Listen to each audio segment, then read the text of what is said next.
en Madrid. Le dejaba la consulta antes de irnos a pausa sobre cuál fue lo que impulsó ese rebote en la economía venezolana, ese ajuste, si se puede llamar de alguna manera, que algunos han denominado crecimiento de la economía venezolana, que se desajustó tan fácilmente en agosto. Bueno, hubo una serie de factores, pero de manera resumida. Hubo algunos pequeños cambios en las opciones de política económica. El gobierno dolarizó, la economía se dolarizó de facto. Eso permitió una mejor agilizar las transacciones de la economía, pero también es cierto que el gobierno flexibilizó los controles de precios.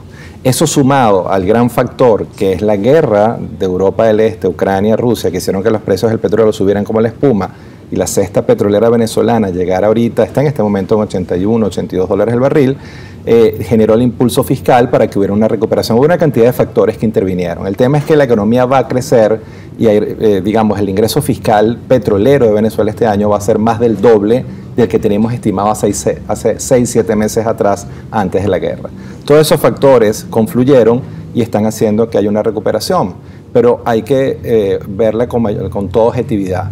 Seamos optimistas, si la economía crece este año 8-9%, viene de decrecer, de contraerse menos 75 puntos, es decir, bajó 75 puntos, está en el sótano 75 en el subsuelo. Si ahora crece 10%, seamos muy optimistas, va a subir al sótano 65 de la economía, pero todavía está a 65 sótanos de la superficie. Eso es positivo, pero todavía estamos muy lejos del nivel de producción de bienes y servicios que teníamos en el 2013, antes de la crisis actual. Eso habla entonces de que el aparato privado, el sector privado, el aporte al Producto Interno Bruto del país todavía no logra recuperarse. Y eso va a tu segundo punto, que es muy importante, Mariana. ¿Qué sectores se han recuperado? Son muy pocos. Básicamente sectores claves como manufactura, productor de transables, exportables, el sector construcción, que es el gran demandante de mano de obra, sobre todo no calificado, donde está la gente más humilde, no se ha reactivado. Entonces se ha reactivado el sector comercio de productos de bienes de lujo, se ha reactivado el tema de vuelos internacionales en cierta medida, gente con alta capacidad de compra, y bienes de lujo. Bueno, tenemos por primera vez en muchos años una Ferrari en la calle Jalisco de las Mercedes, pero no se ha reactivado muchos sectores que son claves. Entonces la pregunta aquí es no solamente si la economía crece o no, sino qué sectores crecen y si ese crecimiento es de calidad y se va a esparcir entre toda la población, especialmente la más humilde, que es la que más lo necesita, y cuán sostenible es ese crecimiento. Entonces hay dudas sobre la calidad y la sostenibilidad de ese crecimiento por no haberse dado un programa de ajuste con ayuda financiera internacional. Efectivamente, y allí entra otra duda y otro temor del área industrial y empresarial del país, que es el poder de compra del venezolano. Al no permear ese crecimiento hacia las clases trabajadoras, no existe quien tenga ese poder de comprar los bienes y servicios que se produzcan en el país o se importen. Solamente hay una clase o un sector muy pequeño o una cúpula que tiene acceso a determinados bienes y servicios y a mover de alguna manera la economía, pero eso no mueve a un país.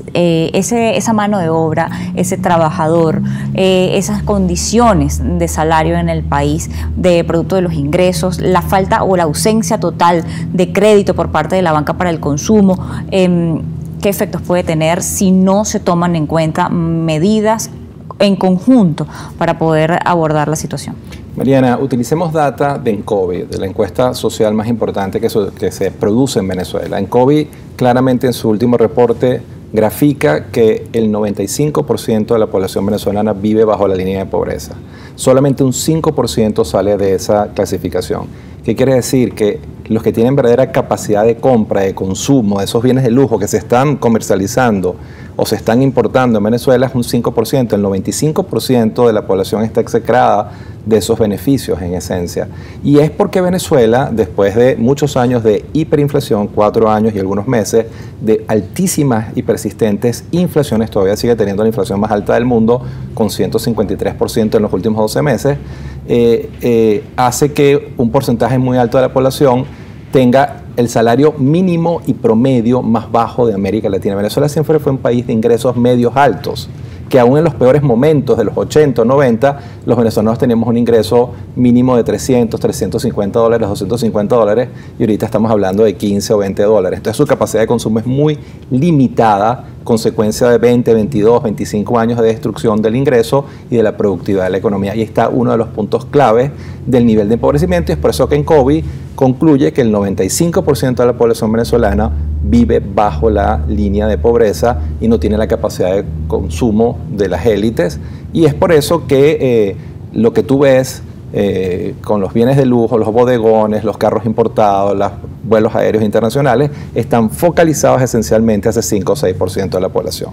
Efectivamente, se ha polarizado completamente el ingreso en el país, pero en medio de esta situación también estamos en un mes donde debe presentarse el presupuesto de la nación.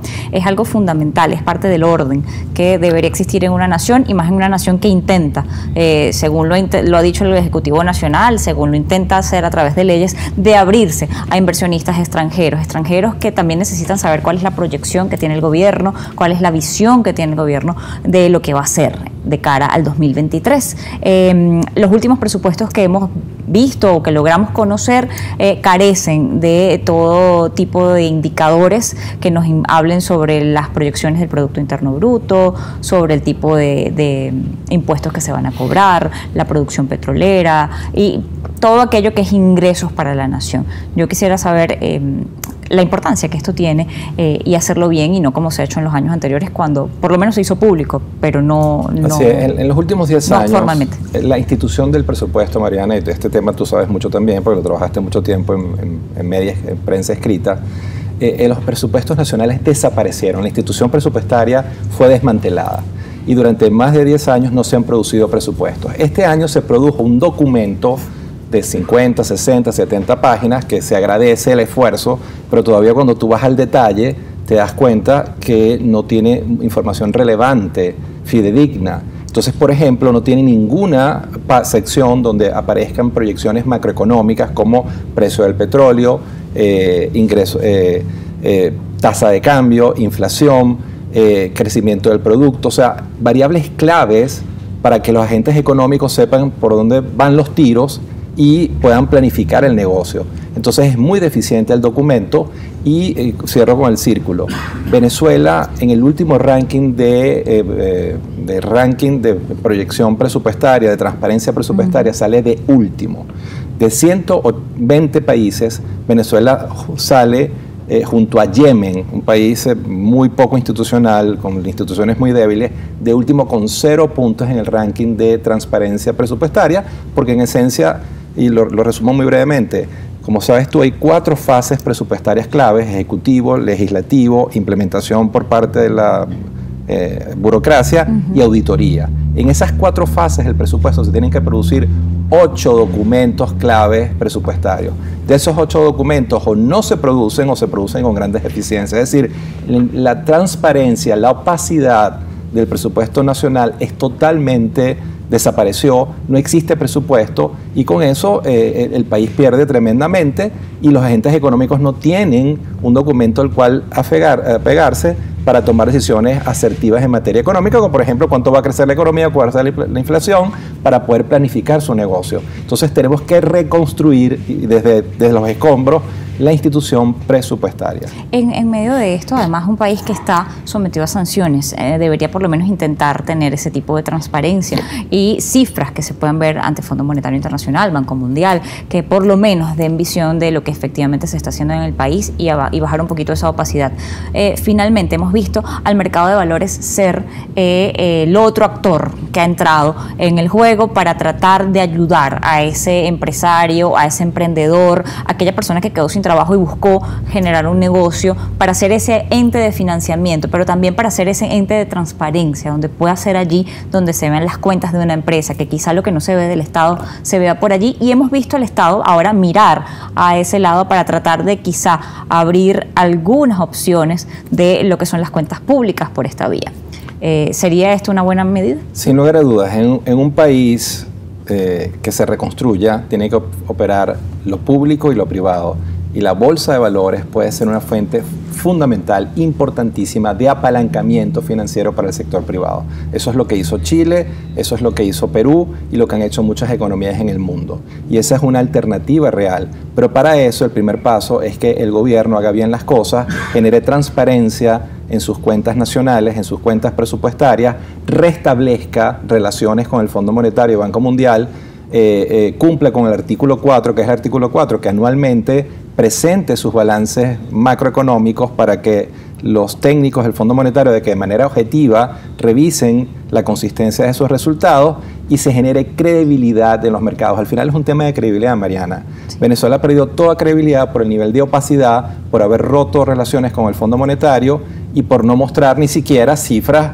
tan básicas como inflación o PIB en su presupuesto nacional. Con eso pierdes toda credibilidad y con eso pierdes toda credibilidad de los inversionistas que podrían ayudarnos apalancando negocios en Venezuela a hacer crecer la economía y que ese crecimiento se derrame en la población, se genere riqueza y bienestar para todos los venezolanos. Le agradezco habernos atendido la tarde de hoy Noticias Globovisión Economía. José Manuel Puente, profesor titular del IESA, además de profesor asociado de LEA University, estaba con nosotros la tarde de hoy. Nosotros hacemos la pausa y ya volvemos.